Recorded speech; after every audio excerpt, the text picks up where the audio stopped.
Hey everyone, Technomentary here with a video for you guys. In today's video, I'm going to show you how to enable location on your iPhone.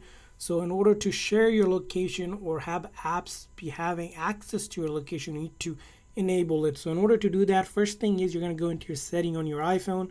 From there on, scroll down until you see privacy and security. And from there on, you'll see location services, and you're going to click on that. And in order to enable it, you simply click on that toggle until it's green, and that will enable your location services.